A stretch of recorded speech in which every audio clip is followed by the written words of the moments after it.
Welcome back to Rad JBI. I'm JB. It's been a while since we've done one of these JBI custom build videos, and I'm very excited to share with you the most recent one that we have finished up. This is for a 2025 KTM 300SX. In this video, we're going to break down what we did, why we did it, and most importantly, what this rider should expect when he gets back his custom built JBI Spec suspension. All right, so this rider is located in the Utah area. We are just in Utah for the last round of Supercross. We did some riding down in Warner Valley. We got to ride the Jordan River Motocross track, and we also got to go visit our friend Spencer Luzak and ride the legendary Flying Iron Horse Ranch compound. So all to you watching Utah, thanks for tuning in. You guys got some great riding spots out there. So the suspension we did to the left of me, we set up for motocross riding. And as you can see, we did a few custom variations to it as well in terms of coatings and the setup we did.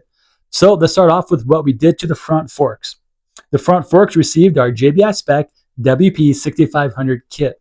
Now this is a spring conversion for the stock WP AER air fork that comes on that bike. So that means there's a spring in both fork now and actually has complete different internals. And there's also dampers in both forks. Now we call this JBI Spec because the way the 6500 kit comes, we went ahead and revalved it custom to this specific rider, and we also installed some of our own JBI Spec parts. One of those being the JBI titanium subvalve, which ensures that the fork always has the appropriate amount of holdup when you're riding.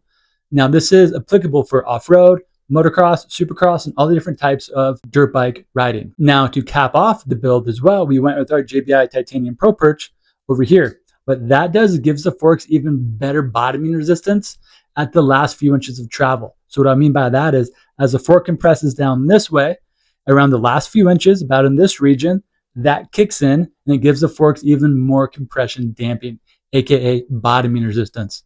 Now the forks will still bottom out, it'll just be harder to do so. And when they do, it'll give you less of a metal to metal feel and more of a hydraulic shunk type feel at the end. So it can make you, the rider, much more confident in wanting to go big. Now let's talk about some of the coatings that we did. Up top, we have our JBI metallic blue anodized for the upper fork tube. Down below, we have the sapphire blue lower tubes. Now these are brand new tubes. We did not send out the OEM tubes to be coated. These already come this way. We purchased them from a vendor of ours called K-Tech. They're really nicely made, and we're really glad on the product that they now have. And then the lower lugs, we had Cerakoted black, and then we had a really nice touch done to them where we had the WP logo Cerakoted white to give it some pop. So you can kind of see the brand suspension that's on there and also just give it a nice, really custom but clean look to it. Now I know you're probably thinking, wait, this is going on KTM? It is. But the rider that we're doing it for is doing kind of like a throwback bike to when the KTMs had a lot of blue in them. So I'm really excited to see the rest of this bike once it's all finished, because I'm confident with what we provide him with, he's going to equally match in terms of the plastics and graphics that he puts on the bike. So in terms of how the forks are going to feel, compared to the stock forks and even the stock 6500 kit, meaning if you just bought a stock 6500 kit and rode it, you're going to find our JBI Spec setup to be much more comfortable over the small and medium bumps. These are the type of bumps you commonly find going into a corner and coming out of a corner, because you tend to find them under braking situations, so commonly braking going into a corner, and then acceleration conditions, meaning accelerating out of a corner. So be much more comfortable in those areas. And then when this rider's riding fast, or we call aggressively, the bike's going to have good hold up, meaning it's not going to ride low in its travel, it's going to ride near the top of the travel where it should. So that way he has the maximum amount of suspension travel when he starts to encounter bumps or jumps on the track. And then lastly, the bottoming resistance compared to the air fork and the stock 6500 fork is going to be much higher. And by higher, I mean it'll be harder to bottom these forks out. Again, we're not saying you can't bottom the forks out, it'll just be harder to do so. And then compound that with a better feel when it does bottom, it's overall a win-win-win. Now, as cool as it looks aesthetically, which it looks really cool, this I think is one of my favorites now that I'm seeing it. It's going to work equally as good on the inside. That's one thing I can't stress enough. We do a lot of custom coatings here at Ride JBI, but I always tell people the amount of effort we put on the outside, I promise you it is matched or even surpassed on the effort of what we put on the inside. And by that is the testing, tuning, and development that we're constantly doing here at Ride JBI to make sure that every single year our settings continue to improve. And you'll see that in a lot of videos that we put out besides these suspension breakdown videos. All right, now let's shift gears and turn our focus to the rear shock. Now, the rear shock is the stock WP exact shock that they sell. But as you can see, we did a couple improvements to it as well. So we did black Cerakote on pretty much everything that you see is black. So by that, I mean the shock body, the rebound adjuster clevis. The shock shaft was coated DLC black. And then we have a very few of our JBI bladder kits where the bladder cylinder is actually black and not that Kashima brown color like we commonly sell that.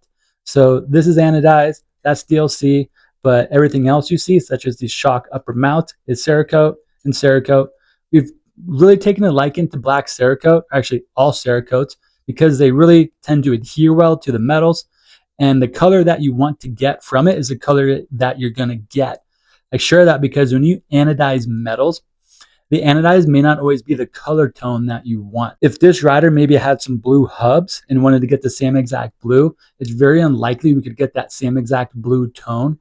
Oftentimes because it's a different anodizer and or it's a different series of aluminum. And different aluminum alloys anodize differently in their color tones than other ones. Of course, we did an extra preload adjuster to make the adjustment very easy, quick, efficient on the shock. And then we did a matching metallic candy blue shock spring to kind of keep the similarity in colors from the rear shock to the front forks. Now, a question I often get is, why didn't you do the shock shaft in blue? Well, we've done them in blue in the past, and we've always had a big issue with them wearing very quickly.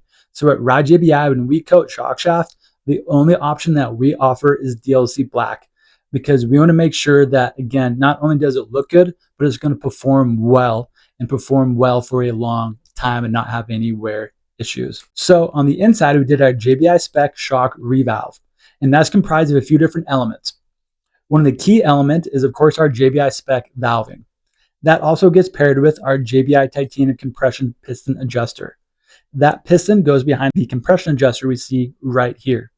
Reason for that is we found that the design of the stock piston is unique and very different and not shared or similar to any other shock on the market, meaning it is not similar to the KYB, Showa, or even the WP A-Kit Trax shock, meaning the shock you can purchase to replace this one.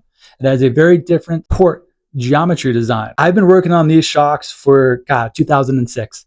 And the piston that's behind this compression adjuster has been the same piston since 2006, 2007. So I have tried every single valving combination, tricks, tunes, and things you can think of. And we've always gotten better settings than stock. Our settings on the kit shocks always outperformed our settings on the OEM shock. So one day a light bulb finally went off in my head and I went, you know what? Why don't we utilize a piston design behind the comp adjuster that is just like what we find in the WP kit shock, the Showa and KYB OEM and A-Kit shocks that we see? Once we started doing that, what do you know? We started getting very similar performance results out of our stock OEM shocks as we were our kit shocks. So another item of that is our JBI bladder kit. With our bladder kit, we custom designed our own bladders. So by that, I mean the actual rubber bladder on the inside is a specific nitrogen volume. That means how much nitrogen it holds inside of it. The reason I did that is I wanted to make sure that we got as close as possible to the same amount of nitrogen volume inside of this shock as the WP A-Kit Trax shock has. And I also wanted to have a very similar amount of surface area as well, meaning how much area does the oil get to interact with on the rubber membrane.